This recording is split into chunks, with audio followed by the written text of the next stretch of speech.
Hello and welcome to another Fantasy Premier League video. My name is Mo and this is my channel FPL Inklink. I'll be bringing you all the latest and the best FPL content for this season, which is 2021-2022. What we'll do is today's video, we're going to be going through the best bargain buys in my opinion. So these are the players that I've identified and highlighted to think, in my opinion, I think these are bargains. They haven't been priced as much as I kind of anticipated. What my thoughts were, what their prices were going to be around, and what they are actually priced this season. How I think they can make your squad better, and how they can add value to your team over not just the first couple of game weeks, but the entire season itself. So before we begin, if you haven't subscribed to this channel and this is your first time here, click that subscribe button. Help me reach that 1K subscribers mark by the start of the season. And in addition, if you like this video, all you got to do is hit that thumbs up icon on the screen. So let's begin, guys, with the first player.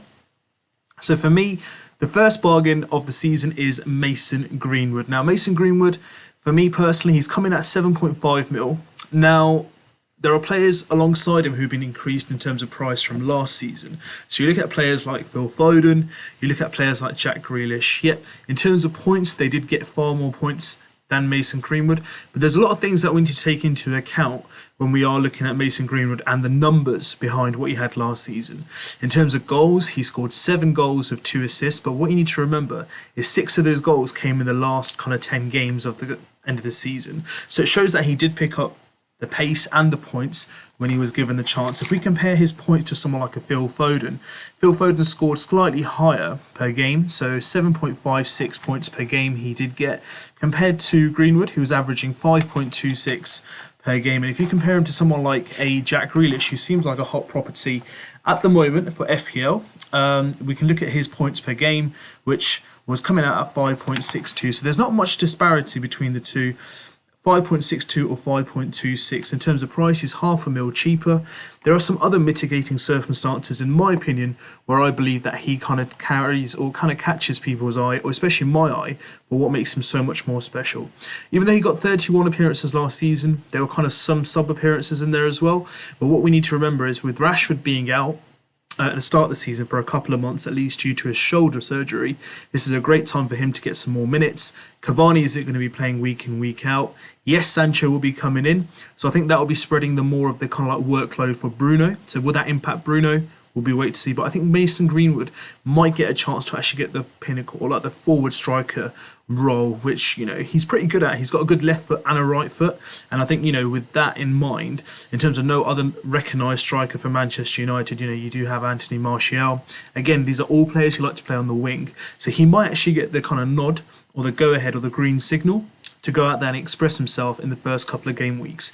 If we have a look at their fixture difficulty for the first 4 game weeks, United actually have one of the most favourable fixtures over the course of the 4 games. So they start off at Leeds, at home, at Old Trafford. Yes, they didn't have a great season last season at home, but the crowds are back now, so fingers crossed. I think their home form should improve. Will they be able to replicate their last season's away form? Again, yet to be seen. But one thing you're guaranteed with United is even with Ollie at the wheel, they will score goals. And, you know, when you have the firepower of Pogba, Bruno Fernandes, Anthony Martial, Cavani, Greenwood will get the service. He can maybe win potential penalties. Yes, he's not on penalties himself. That's for Bruno, but he does make a very good out-and-out option for the first start of the season. And I think, you know, with the low ownership as well, this what kind of catches my eye. He's only owned by 3.9% of managers, and he did only get 106 points last season. But he's a youngster. He's looking to improve, and I think, you know, if you're looking to spend around 7.5 or maybe, you know, 7 or 7.5 million in a midfielder, then, you know, why not upgrade yourself to Mason Greenwood? Take that chance. And I think over the course of the season, he will play more minutes this season, and there's a potential he will get a good run in the side. And, you know, once he starts scoring, you know, Ollie does favour him, and he does get the run in. So Leeds followed by Southampton, Wolves and Newcastle. So you can see 2 grey fixtures, 2 green fixtures. So I think, you know, it's a good start for Manchester United, and that's what makes him, you know, my bargain buy at number 1 for this season before we started the FPL season. The next bargain buy for me is Rafinha. Now, Rafinha last season, you know, he really caught kind of fire in the second half of the season. So Rafinha's stats last season, he started on 30 game appearances, so he did get quite a regular looking into the side.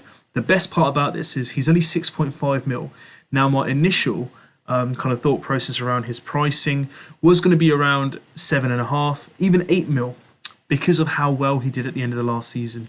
He got 16 returns, which was 10 assists and 6 goals. He played 2,358 minutes and scored a really good 133 points. And again, if we look at some digging stats, points per game, he averaged 5.07. And for a player, you're that going to be investing around 6.5 mil that will be playing week in, week out. And the biggest strength for him and what's going in his favour for me is the culture that Leeds actually have.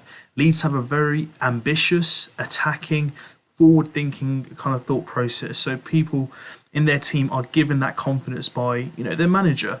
He will, Bielsa will give them the kind of go-ahead license to go and score. They scored 3 against Liverpool in the first season game last season, and they lost 4-3, but they will concede, but they will score.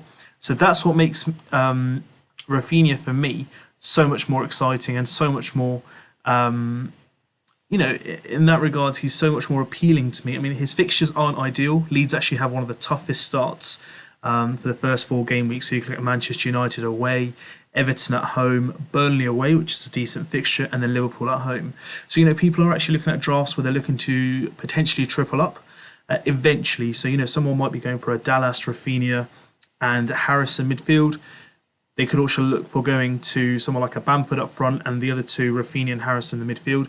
But that's kind of putting people off with the fixtures that they have at the beginning. Will I be doubling up personally?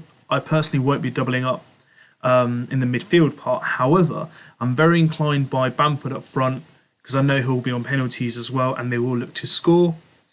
And in regards to Rafinha or Harrison, again, they're both great players in their own regards, but Rafinha definitely did stand out for me last season. If I do have the funds, I definitely will be looking to get him into my game week squad. Moving on to my third bargain buy, it's going to be Emiliano Buendia. I think that's how you pronounce it. I do apologise for the pronunciation. So he's transferred over to Aston Villa this season. In regards to his stats from last season, he got 15 goals and 17 assists for Norwich in the Championship, which was phenomenal. And he comes in at a really good price this season, where he is priced at a very favourable price, which we can find out for you now. So Buendia came in at 6.5 mil. Now, for me personally, last time he was in the Premier League, he was with Norwich, and he got 7 assists and a goal as well that season, despite Norwich having a very difficult season and going down in the Championship. So Buendia, he does have the ability to go forward. He does have the ability to create, and the one thing I like about him is he have a really good start. Yes, their fixtures get difficult after game week 4, but let's have a look at their first 3 fixtures that they do have. They have Watford away, which is obviously another promoted side for this season. They've got Newcastle at home, which again for me should be a really good game for them, and then Brentford again. So 2 of the promoted teams, or the 2 of the teams they played last season, and they beat them, I think, quite during that course of the season. It looks like they got a really favourable start. Now, if they can catch a good start here, potentially get 3 wins out of 3, that will set them a long way this season to ensure their safety. And I think that's what they're going to be looking to achieve in terms of Aston Villa. Safety first. Yes, they had a great season last season, but he played him against Norwich last season, so the system was entirely different. However, with Aston Villa itself, they got Grealish, Watkins, Traore, El Ghazi. So you can see that 2 of the teams that they are playing are promoted sides, but a lot of people are looking into the season's performance last season from Aston Villa, but for me, it's going to be safety first. So those 3 fixtures for Aston Villa will go definitely a long way. And he's played them for Norwich last season in the Championship, so there's a really good chance that he kind of knows how those teams play. Will they kind of keep the same style? And he'll know where the weak points are to definitely take advantage of. So that's why I'm having a look at him as well. A really good price at 6.5 mil. And I think he's pretty much, I think he was going to be, in my opinion, going to be around 7 mil, maybe even 7.5, because of the stats that I've just given you. 32 returns last season. Even though it's the Championship, that is a really, really good return. The next player I'm going to go through is Luke Shaw. Now, Luke Shaw, for me, was a player of the season for Manchester United last season. He had 32 appearances and he averaged 4.20 points per game. And, in terms of United, he was a first choice left back, starting week in, week out. Yes, he had Alex Telles, but he got 5 assists as well, along with that goal. It was his highest scoring FPL season, and there is no reason why he can't replicate that after having such an amazing Euros for England. In terms of fixtures, we've already gone through United fixtures. They are really, really, for me, there's a couple of clean sheets and they look really fruitful in terms of defensively as well. A lot of people are going to go for Bruno, so obviously there might be other players like Greenwood that I've mentioned, potentially Sancho when he walks in as well. But in terms of defensively, Luke Shaw stands out, a mile in terms of all the other defenders that are lining up to play for Manchester United. So that for me, guys, is the best defender in my opinion, who's priced at 5.5. Yes, there are other options. You got like Digne, Cresswell, John Stones, but Luke Shaw for me, he's come a long, long way, and I think there's more for him to achieve this season. Other potential options that I could potentially go through with you guys is Danny Welbeck. Again, he caught fire at the end of the season, 5.2 points per game on average where he started. You've also got Traore for Aston Villa, 5.19 points. Again, for me, he's a bargain this season in terms of being listed. For price-wise, I know he didn't play week in, week out eventually, but he was a high-scoring midfielder for them, and he's only priced 6 mil, which is really, really, for me, surprising, because I thought he would have been at least 6.5 in terms of his price. And then you've got Fofana as well, who comes in at 4.5 mil. In regards to how he achieved last season, he was getting around 2.82 points per game, and that it doesn't sound that great, but you've got a squad who's full of talent, and they'll have their defence back this season. So they've had injuries throughout their back line, so they should hopefully have Castagna back. They should have Sancho, Evans, they should have their back line back. So, James Justin is out for a bit more longer, but that's yet to be seen. So, yep, that's another bargain buy as well. So, these are the bargain buy players for me that stand out at the moment. So, who have I taken at the moment from them? Shaw and Greenwood are in there. I'll be looking to bring in potentially, if I can, Rafinha, but I'm trying to free out some more funds for my squad at the moment. So, that is my bargain buys so far. There could be more players that are signed and are undervalued in price.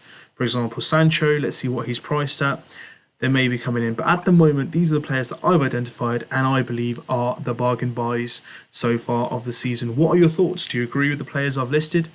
Is there any player that I haven't mentioned that you're looking at the moment? Let me know your thoughts. Leave me a comment.